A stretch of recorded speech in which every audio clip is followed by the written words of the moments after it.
Good evening, fam. Our latest again will be about Donald Trump and his meeting with Mr. President Ramaphosa. Last night, Trump sat comfortably in one of his Oval Offices and accused SA of committing genocide against white people. President Ramaphosa and his delegation tried to reason with Donald Trump, but he was not willing to listen to anyone. He insisted that there is genocide in SA. He also played several clips to support his claims, but it turns out that most of the evidence was fabricated. Some of the footages he played are from DRC and others are from other parts of the world. Some white South Africans even called Trump out for spreading false information about SA. And here are some of the comments from social media. This user said a video screen grab from Feb jailbreak crisis in Goma, Congo, showing Red Cross workers helping victims. The footage then gets hijacked by Donald Trump, who slaps it on Ramaphosa's face, claiming that it is white genocide in SA. Many other people came forward saying that Trump has been lying. Listen to some of the clips in the next slide addressing this matter, and remember to also leave your comments down below to let us know of your take regarding this. And that's all we have for now. Thank you so much for tuning in. I'll see you again next time. Bye. Good morning, Cyril. I just wanted to congratulate you and your delegation. We all know it is impossible to change the mindset of that misogynistic, narcissistic racist. But with your calm and gentlemanlike approach, you were largely able to contain that orange monster. Respect, my president. Okay, so I'm not sure if President Ramaphosa knew where the photo came from. So it was a screen grab in a video. All right. A lot of the things spread by the so-called farm murder, white genocide crowd is taken from movies, some of them from horror movies. I've even caught them spreading pictures from autopsies from the USA as farm murders. But I can show you why it doesn't help actually addressing facts with him.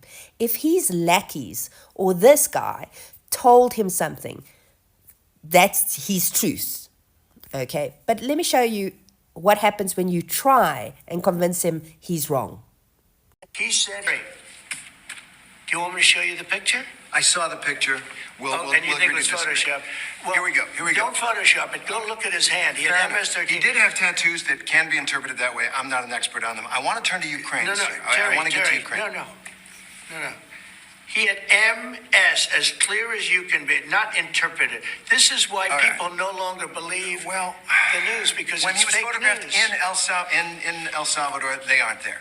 But let's just go on. They aren't there when he's in El Salvador. They weren't there, but they're there now, right? No, but they're in your picture. Terry, Ukraine, sir. He's got MS-13 on his knuckles. All right. Okay? Well, we'll take a look. You do such a disservice. We'll take a look at that, Why don't you sir. just say, yes, he does, and, go on to something else? It's contested. So can you imagine trying to explain to him, actually, that is not South Africa, even though the article on the top, the heading refers to, I think, xenophobia in South Africa. So it doesn't help presenting facts to this man. It would have just turned very ugly. You don't see the world, you just frame it.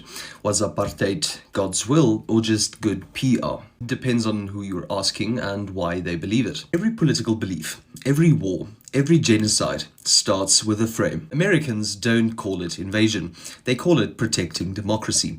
Republicans say it's fighting terror, whilst the Democrats say it's defending human rights. Today, land is either being grabbed or restored, depending on whose ancestors held the pen when the map was drawn. When Ramaphosa landed in the US, he wasn't debating facts, he was debating framing. Is land reform justice or is it persecution? The US backs Israel's occupation, calling it defense, but calls South Africa's land return racism. It's not just hypocrisy, it's subjective political psychology. We defend what we frame as us, and we criminalize what we frame as them. So the next time you hear freedom or land grab, ask not what it means. Ask to whom does it mean that? Because truth is what survives the framing, not what survives the facts. No, it's better that we are just ground support people like me, because if I had been there, I would have laughed in President Trump's face. I don't know who prepared him for that meeting, but they made a total fool of him on the international stage. So first it's this video, but I knew this was coming. I actually saw it was being circulated here on TikTok too. Is they saying that every one of these crosses represent a white farmer. No, this was a demonstration from Newcastle to Normandy.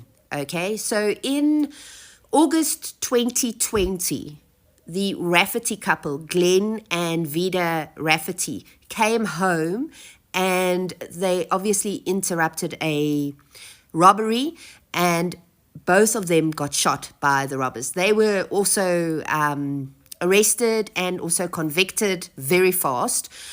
But this was a demonstration against all murders on farms, and it included bikers and a whole lot of people that put these crosses up from Newcastle to the Normandines, to the Rafferty's farm. So that's what this was.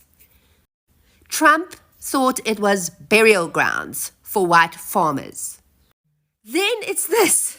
He holds up this picture and says, people are getting killed. They're getting killed.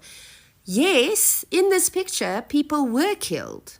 Women were killed in a Congolese city called Goma. It was in February. So this was a screenshot of a video that was made, I believe, by the Red Cross.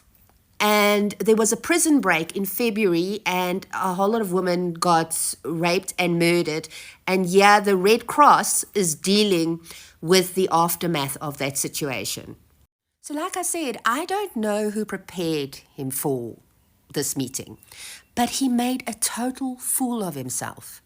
Because in his desperate need to do Israel's bidding and try and paint South Africa as this very bad genocidal place, this is the stuff he came up with.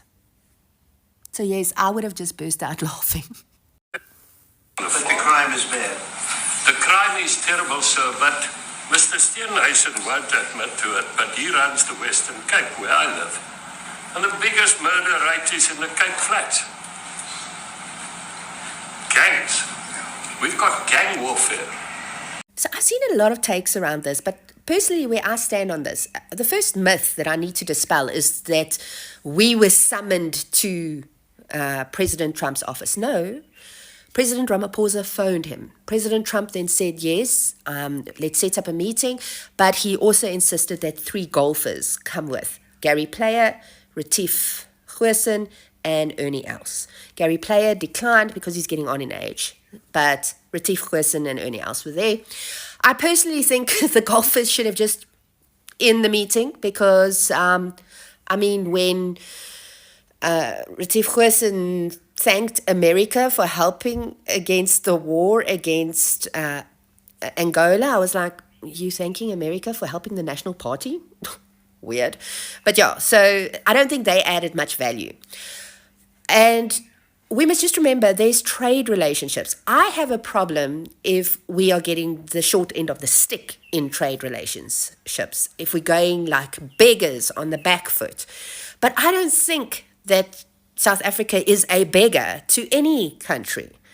That is my personal view, but I also am very biased because I love this country. So yeah, so I don't have a problem that the meeting took place, and I think it was necessary. And also what I wanted to say, great thing that has come out of that meeting, the media is so tough on Trump. They're just not buying it anymore. Even though they played Julius Malema and the EFF and the Debunking song, media is not having it. They're saying you must look at historical context, something we didn't have previously.